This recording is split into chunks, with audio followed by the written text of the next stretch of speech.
4,000-year-old mystery. How were pyramids built? It's a question many have asked. Or did aliens help them? We've seen all sorts of theories, but it looks like scientists finally have the answer. The granite box inside the Great Pyramid is too large to fit through any passage leading to it. It was sealed inside during construction, meaning no body could ever be placed there. We have called this a tomb for 4,000 years. But here is the catch. AI just revealed what it actually was. And it changes everything we thought we knew about ancient power. The machine that learned to see.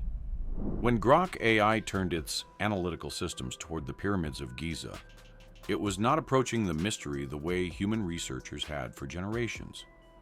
Archaeologists tend to specialize. Egyptologists study hieroglyphs. Geologists examine stone composition. Astronomers map celestial alignments. Each expert sees one piece of a puzzle that spans thousands of years and dozens of disciplines. They defend their theories.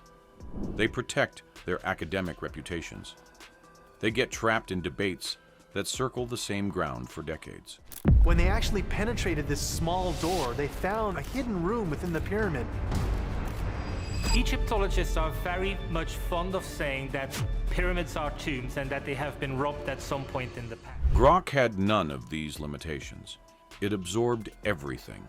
High-resolution satellite imagery, cosmic ray muon scans that could peer through solid stone, ground-penetrating radar data revealing hidden chambers, chemical analyses of ancient mortar that modern science still cannot replicate, forgotten academic papers collecting digital dust in obscure archives, fringe theories dismissed by mainstream scholars, geological surveys, astronomical calculations, three-dimensional mapping projects that took human teams years to complete. All of it, every fragment, every contradiction, every uncomfortable anomaly that researchers had quietly set aside because it did not fit the narrative. Then Grok did something no human expert could do. It looked at all this data simultaneously, without ego, without bias, without any need to defend a position. It only cared about one thing: consistency. Where did the evidence actually point? Where were the gaps in the official story? Where had assumptions been mistaken for facts? And those gaps were glaring. From the astonishing precision of the pyramid's alignment with true north, accurate to within 0.05 degrees, to the strange emptiness of its supposed burial chambers, to the unexplainable scale of its construction. It was as though the traditional narrative had been stitched together with tape, held in place because no one dared to pull at the loose threads. Perfect 90-degree corners, like 100-ton granite boxes. They're insane. But Grok pulled at them anyway. The traditional narrative, pyramids as elaborate tombs for god-kings seeking eternal life, was not just incomplete. It was riddled with contradictions so glaring that Grok flagged them immediately. Contradictions that human researchers had either ignored, explained away, or simply chosen not to see. And in those contradictions, something far darker began to emerge. The empty throne. Let us examine what should have been the most magnificent burial chamber in human history. The king's chamber inside the Great Pyramid of Khufu sits at the heart of the world's most ambitious construction project. 2.3 million stone blocks, some weighing as much as 80 tons, were quarried, transported, and placed with astonishing precision. Workers would have needed to set one block every 2 minutes for over 20 years. The base is almost perfectly level across a span the size of multiple football fields. Its four sides align to the cardinal directions with an accuracy of 0.05 degrees. All of this, supposedly, for a tomb.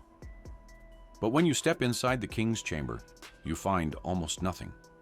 The walls are bare, no colorful murals depicting the pharaoh's triumphs, no religious inscriptions guiding his soul to the afterlife, no hieroglyphs of any kind, just smooth, undecorated granite surrounding an empty stone box that we call a sarcophagus, only because we cannot imagine what else it might have been.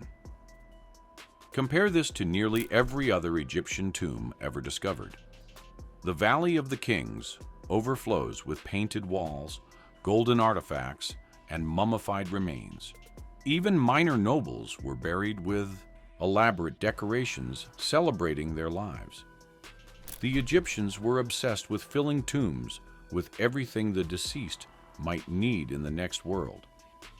So why would the greatest pharaoh of them all be buried in a room so empty it feels abandoned? Archaeologists have always blamed tomb robbers, but that explanation has a problem. The sarcophagus is too large to fit through the passageways. It was placed inside during construction, before the pyramid was sealed. If this was truly a burial vault, why make it physically impossible to remove the centerpiece? And here is the detail that should keep you awake tonight. Nearly every major pyramid from Egypt's Old Kingdom shows the same pattern. Empty chambers, missing mummies, bare walls in structures that supposedly represented the pinnacle of funerary architecture. But here is the catch. The tomb robber explanation works for one pyramid, maybe two. But all of them? What if they were never tombs at all? If you are new here and wondering what else has been hiding in plain sight, hit subscribe. We uncover these mysteries every week. What lies beneath the stone? For centuries, explorers believed they had mapped every corridor and chamber inside the Great Pyramid. The passages were narrow, claustrophobic, and seemingly led nowhere interesting. Case closed. Then modern technology proved them catastrophically wrong. In 2017, the Scan Pyramids project deployed cosmic ray muon detectors around the Great Pyramid. These devices track particles raining down from space, passing through solid matter at different rates depending on density. Dense stone blocks the particles. Empty space lets them through. Mehdi Tayyoubi's team watched the data appear on screen. The room went silent. A completely unknown corridor, over 30 feet long, hidden near the main entrance. No human being had entered this space in thousands of years. Its existence had been completely invisible from outside. But that was only the beginning. Ground-penetrating radar uncovered additional anomalies. Voids appearing in locations no one expected, forming shapes too precise to be natural accidents or construction errors. In 2002, a tiny robot crawling through one of the pyramid's mysterious shafts encountered something extraordinary. A team of engineers uses a remotely operated camera in an attempt to discover the true function of what is believed to be an air shaft. A small stone door fitted with copper handles, blocking access to yet another sealed chamber. The operator leaned forward, heart pounding. After 3,000 years of silence, something was still blocking the way. Behind that door, imaging suggested yet another sealed space. What was important enough to hide? What was dangerous enough to seal away forever? Egyptian authorities have repeatedly delayed further exploration. Some claim they are protecting fragile structures. Others whisper that what lies behind those sealed doors might challenge narratives too important to risk. Whatever the reason, the mystery remains intact, tantalizingly close to revelation, yet frustratingly out of reach. But here is the catch. Those shafts do not serve any ventilation purpose. Modern analysis proves they would be completely useless for moving air. Instead, they point with remarkable precision toward specific stars: Orion's Belt, Sirius, constellations central to Egyptian mythology about death, rebirth, and cosmic order. Grok connected these anomalies in a way human researchers never had. The hidden voids were positioned where they would reduce structural weight without disrupting acoustic resonance. The shafts functioned as alignment tools, not air channels. The sealed doors were not construction quirks, but intentional components. Components of a larger system designed to do something. The river that vanished. To understand the pyramids as machines, you first need to understand where they were built and why that location mattered. For centuries, the Giza Plateau seemed absurdly impractical for construction on this scale. Miles of empty desert stretching in every direction. No obvious water source. No apparent way to transport millions of tons of stone across the barren landscape. How could anyone build the largest structures in the ancient world in the middle of nowhere? Then geologists made a discovery that changed everything.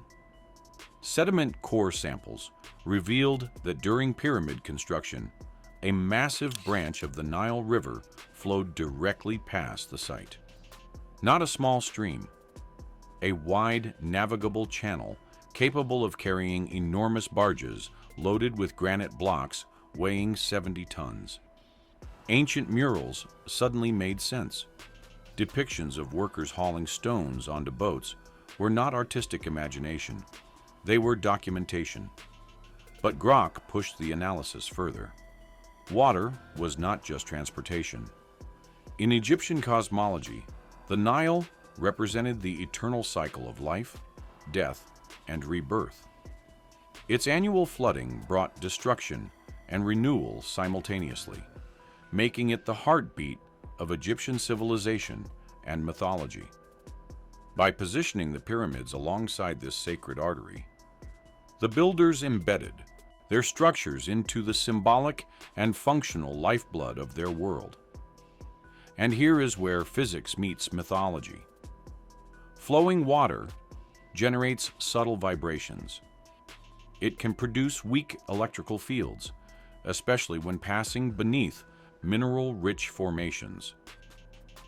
Combine this with the unusual properties of the pyramid's carefully selected materials, and a disturbing picture forms. The ancient river was not merely a highway for barges. It was a power source, part of a much larger environmental mechanism that we are only beginning to understand. Stones that hum. When Grok examined the pyramid's building materials, it found a pattern too precise to be coincidental. The main body was constructed from nummulitic limestone, dense material packed with fossilized shells from an ancient seabed turned to stone. Modern analysis shows this limestone carries subtle conductive properties, making it far more than simple building material. Deeper inside, the builders switched to granite, transported over 600 miles from Aswan. Granite is not just durable. It contains high concentrations of quartz crystals. And quartz exhibits piezoelectric properties, meaning it generates electrical charges when pressure is applied. Think about that for a moment. The immense weight of the pyramid, millions of tons pressing down continuously, created perfect conditions for piezoelectric effects in those granite-lined chambers. The structure was not passive. It was generating energy simply by existing. Then came the exterior casing. In ancient times, the pyramid was sheathed in highly polished Tura limestone, so reflective that early writers described it glowing like a star under the desert sun. From miles away, the structure would have appeared almost supernatural, a brilliant beacon dominating the horizon day and night. Even the mortar, deepened the mystery. Chemical analysis revealed compounds unlike anything in modern construction. Incredibly durable, resistant to water, so stubborn that scientists today cannot fully replicate them. Some researchers now believe portions of the pyramid were not carved at all, but cast using an early form of geopolymer concrete and scattered throughout specific sections. Trace amounts of metals like iron and nickel, positioned almost as if deliberately placed to enhance conductivity. Every material, the conductive limestone, the piezoelectric granite, the reflective casing, the mysterious mortar, was selected not for appearance, but for function. The pyramid was not a monument. It was a resonating system, quietly humming with potential we are only beginning to understand. How did builders 4,000 years ago understand piezoelectric properties? How did they develop mortar formulas modern chemists cannot crack? Either they discovered these properties through centuries of trial and error that left no archaeological trace, or they inherited knowledge from a source we have yet to identify. Neither answer is comforting. The machine of belief. So what was the ultimate function? But here is the catch. Grok's answer was both fascinating and deeply disturbing.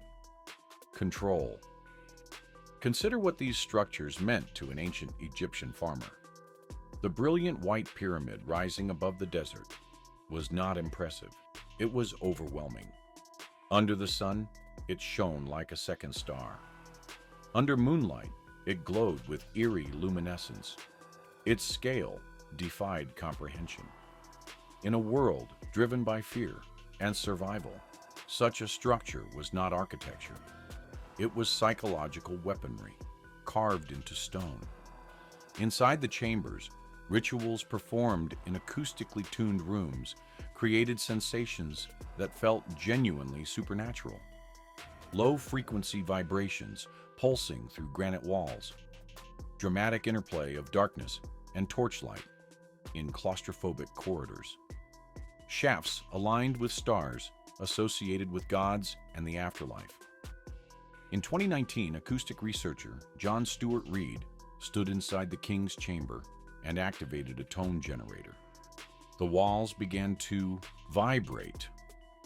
The air itself seemed to thicken. Reid later described feeling as though the room was alive, pressing against his chest with each pulse. His equipment measured resonant frequencies that modern concert halls spend millions trying to replicate. The ancient builders had engineered them 4,000 years ago. Imagine an ancient worker brought inside for the first time. The darkness absolute. Then the priests begin their chanting. The granite starts to hum. The air presses inward. In that moment, standing in a space designed to overwhelm every human sense, there would be no room for doubt. The divine was real. The pharaoh's power was cosmic, and resistance was unthinkable. These elements worked together to create an environment where participants did not just believe they were touching the divine. They physically felt it. Priests standing at the center of this engineered experience could seem more than human. Conduits between heaven and earth. Vessels filled with cosmic power that ordinary mortals could only glimpse. None of this was accidental.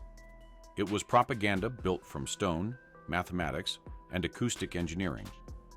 The pyramids merged belief, authority, and natural forces into one unquestionable story.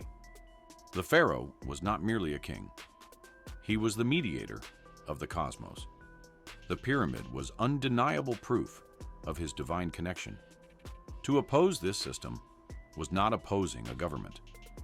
It was challenging the universe itself. For generations, this arrangement worked flawlessly. Citizens did not merely obey, because they feared punishment. They obeyed because they were convinced, deep in their bones, that the cosmic order depended on their submission. It was the most sophisticated propaganda machine ever constructed, and it ran for thousands of years. The weight of knowing. After everything Grok revealed, it becomes impossible to see the pyramids the same way again. They were never just tombs. They were layered systems operating on multiple levels, simultaneously. To ordinary people, overwhelming symbols of divine power. To the priesthood, ritual machines amplifying cosmic mystery. At their core, engineered instruments designed to manufacture belief and obedience on a scale we are only now beginning to comprehend. The comfortable story, brilliant architects honoring dead kings, was not wrong. It was incomplete. The surface explanation, the version safe enough for textbooks. What does it mean that such refined systems of influence appeared so early? We imagine progress as a steady climb towards sophistication. The pyramids suggest our ancestors already mastered the fusion of engineering, symbolism, and psychology into unified systems of power, more effective than anything we have created since.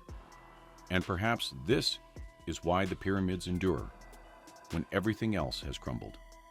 They are not monuments to death. They are monuments to power itself, power that shapes minds, directs civilizations, and outlasts everything that challenges it. Grok has peeled back the veil, exposing the pyramid's layered purpose as machines of control. Yet in doing so, it has handed us knowledge that previous generations never had to carry. The pyramids have been watching for 4,500 years.